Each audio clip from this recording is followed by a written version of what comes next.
اللہ تعالیٰ نے قرآن پاک میں اس لیے پچھلی قوموں کے ذکر فرمائے ہیں اور ان کی وہ عادتیں اللہ تعالیٰ نے قرآن پاک میں بیان فرمائی ہیں جن کی وجہ سے وہ قومیں ہلاک ہوئیں، وہ قومیں برباد ہوئیں، یا اللہ تعالیٰ نے جن گناہوں کی وجہ سے، جن جرموں کی وجہ سے اللہ تعالیٰ نے ان کے تمام نیک اعمال بھی ضائع کر دیے، ان کا ذکر اللہ تعالیٰ نے بار بار قرآن پاک میں بیان فرمایا ہے۔ وہ اس لیے اللہ تعالیٰ قرآن پاک میں ہی ارشاد فرماتا ہے کہ ہم اس لیے کھول کھول کے مسائل بیان فرماتے ہیں تاکہ تم نصیحت پکڑو۔ اللہ تعالیٰ نے پچھلوں کے واقعات اس لیے بیان فرمائے ہیں کہ اے میرے محبوب صلی اللہ علیہ وسلم کی امت، تم وہ کام نہ کرنا جن کاموں کی وجہ سے دوسری قومیں برباد ہوئی ہیں۔ اب دیکھنا یہ ہے کہ قوموں میں سے کون سی قوم ہے جو جنتی ہے، خاندانوں میں سے کون سا خاندان ہے جو جنتی ہے۔ بنو ہاشم خاندان یہ جنتی ہے، یا بنو امیہ یہ جنتی ہے، یا بنو عباس یہ خاندان جنتی ہے۔ کون سا خاندان ہے جو جنتی ہے؟ کس اللہ کے ولی کے نسل سے چلنے والے لوگ جنتی ہیں؟ کس بزرگ کی آل اولاد جنتی ہے؟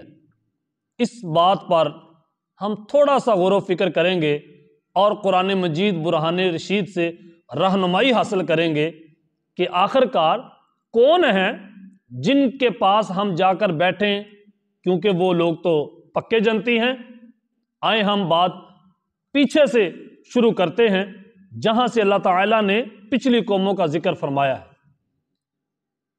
یہودی کہتے تھے کہ ہم ابراہیمی ہیں اس لیے کہ ہم ابراہیم علیہ السلام کی نسل سے ہیں۔ عیسائی کہتے تھے نا نا نا نا نا تم نہیں، ہم ابراہیمی ہیں۔ اور مشرکین مکہ اور مشرکین مدینہ جو پہلے مشرک تھے بعد میں مسلمان ہوئے، اوس و خزرج، وہ کہتے تھے نا ہم ابراہیمی ہیں۔ مشرکین مکہ کہتے تھے اچھا غسل ہر سال خانہ کعبہ کو ہم دیں، بیت اللہ کی صفائی کا اہتمام ہم کریں، حجر اسود کی صفائی کا اہتمام ہم کریں، آب زمزم کے کنویں کا اہتمام ہم کریں، اور پورے بیت اللہ کے نظم و ضبط کا خیال ہم رکھیں، تو پھر ابراہیمی تم ہوئے۔ ابراہیم علیہ السلام کی تمام یادیں تو ہمارے پاس ہیں۔ جو یہودی تھے وہ عیسائیوں کو کہتے تھے کہ ہم جنتی ہیں، تم دوزخی ہو۔ وقالت اليہود لیست النصارى علی شیء وقالت النصارى لیست اليہود علی شیء۔ یہ تماشا بنا ہوا تھا، کیا آج ہم میں تو نہیں؟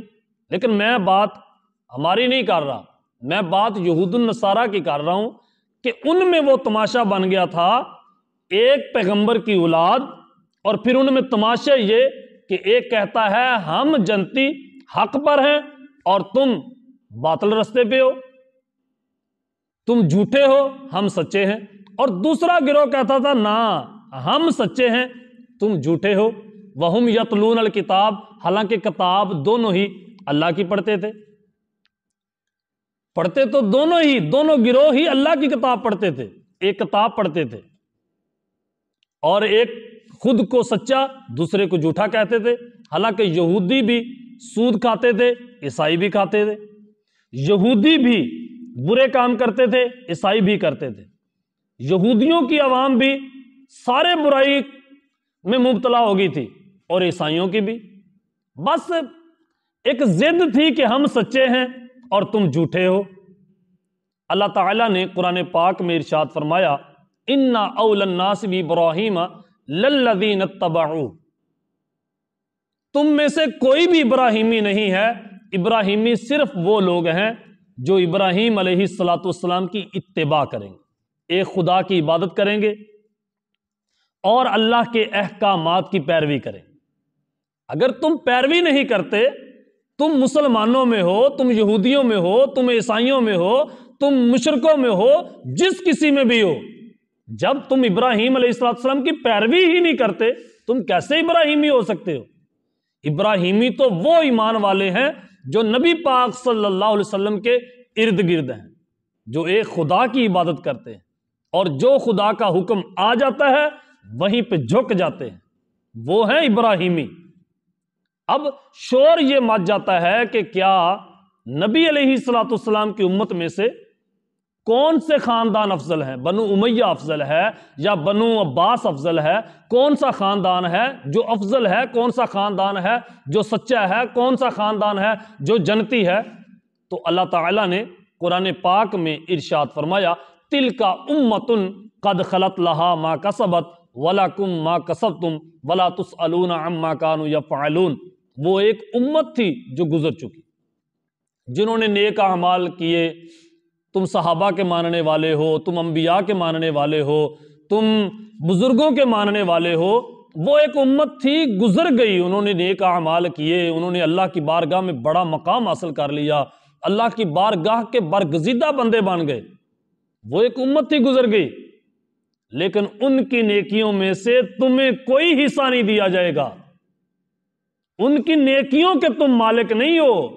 اگر تم کسی اللہ کے ولی کی اولاد ہو، الیوم تجزا کل نفس بما کسبت لا ظلم اليوم ان اللہ سریع الحساب، سورۃ مؤمن میں اللہ تعالیٰ ارشاد فرماتا ہے کہ وہ دن جس دن ہر کسی کو اس کے کیے کا پورا پورا بدلہ دیا جائے گا اور کسی پر ظلم نہیں کیا جائے گا، لا ظلم اليوم، کسی پر ظلم نہیں کیا جائے گا۔ میرے بھائی، میرے پیارے، ہر کسی نے اپنا حساب دینا ہے۔ وَأَلَّيْسَ لِلْإِنسَانِ إِلَّا مَا سَعَىٰ، تم جو نیکیاں کرو گے یا برائیاں کرو گے، تم جو کماؤ گے تمہیں اس کا بدلہ دیا جائے گا، تم جتنی محنت جس کام میں کرو گے اسی کا ہی تمہیں بدلہ لوٹا دیا جائے گا۔ یہاں اپنا حساب دینا ہے، پچھلوں کا حساب ہم نے نہیں دینا۔ اگر انہوں نے نیکیاں کی ہیں تو وہ اپنے بھلے کے لیے، اگر برائیاں کی ہیں تو اپنی ذات کے لیے،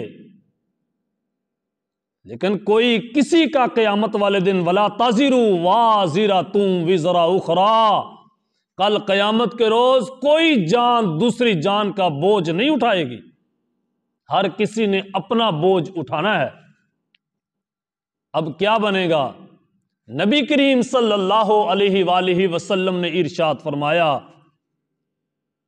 اے لوگو، اگر تمہارے اعمال نے، کسی کے اعمال نے کل قیامت کے روز اس کو اللہ کی بارگاہ میں مجرم بنا دیا تو کوئی نسبت اس کے کام نہیں آئے گی۔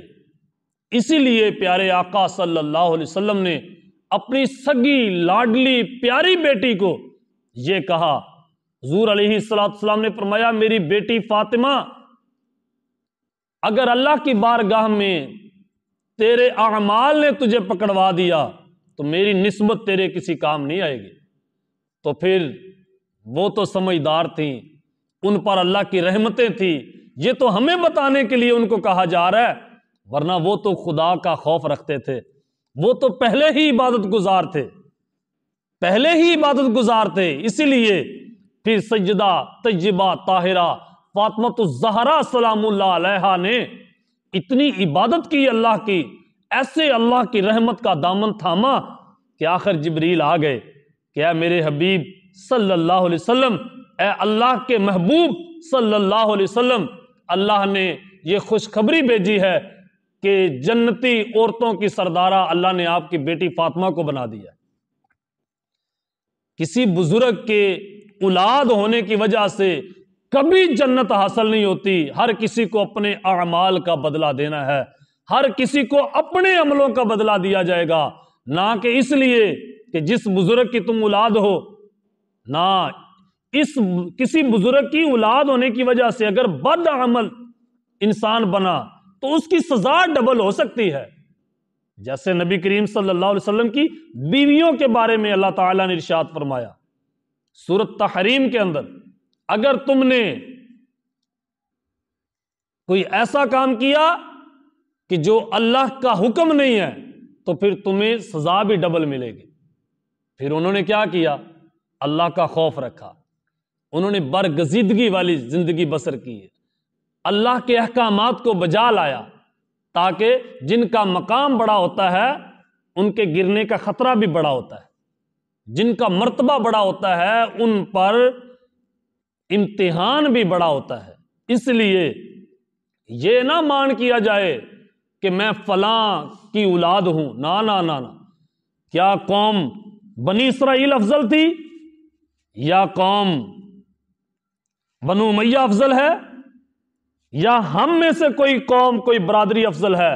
نہ، اللہ تعالیٰ نے سورۃ حجرات میں ارشاد فرمایا، یا ایھا الذین آمنوا لا یسخر قوم من قوم عسی ان یکونوا خیرا منہم، اے ایمان والو کوئی قوم دوسری قوم کا مذاق نہ بنائے، کہیں یہ نہ ہو جس کا مذاق بنایا جا رہا ہو وہ مذاق بنانے والی سے افضل ہو۔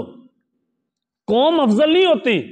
بنو امیہ میں بڑے بڑے نیک انسان آئے ہیں، بڑے بڑے پرہیزگار آئے ہیں، عمر بن عبدالعزیز جیسے بڑے نیک صفت انسان جو اللہ اور اللہ کے رسول کا احکامات مانتے تھے، ان کا حکم مانتے تھے، ان کا حکم بجا لاتے تھے۔ اور بنو عباس میں بڑے بڑے ظالم حکمران بھی آئے ہیں، بڑے بڑے بدماش لوگ آئے ہیں۔ یہ ضروری نہیں ہے کہ کوئی ایک خاندان ہے وہ سارا نیک ہے، نہ، خاندان کو اجر نہیں دیا جائے گا، اجر اس شخص کو دیا جائے گا جس نے نیک اعمال کمائے ہیں، کسی خاندان کو بدلہ نہیں دیا جائے گا۔ یہ بات نوٹ رکھنا، کسی خاندان کو جنت نہیں دی جائے گی، نیک اعمال جس نے کمائے ہیں، جس نے عمل صالح کیے ہیں، اس شخص کو بدلہ دیا جائے گا اس کی نیکیوں کا، اس کے ارد گرد والوں کو نہیں بدلہ کوئی دیا جائے گا کہ تو نے نیک اعمال کیے ہیں لے تیری نیکیاں تیری اولاد کو بانٹ دیتے ہیں۔ نہ، الیوم تجزا کل نفس بما کسبت لا ظلم اليوم، کل قیامت کے روز ہر شخص کو اس کے کیے کا پورا پورا بدلہ دیا جائے گا اور کسی جان پر کوئی ظلم نہیں کیا جائے گا۔ اسی لیے سبق پاٹ پھر صداقت کا، عدالت کا، شجاعت کا لیا جائے گا تجھ سے کام، دنیا کی امامت کا۔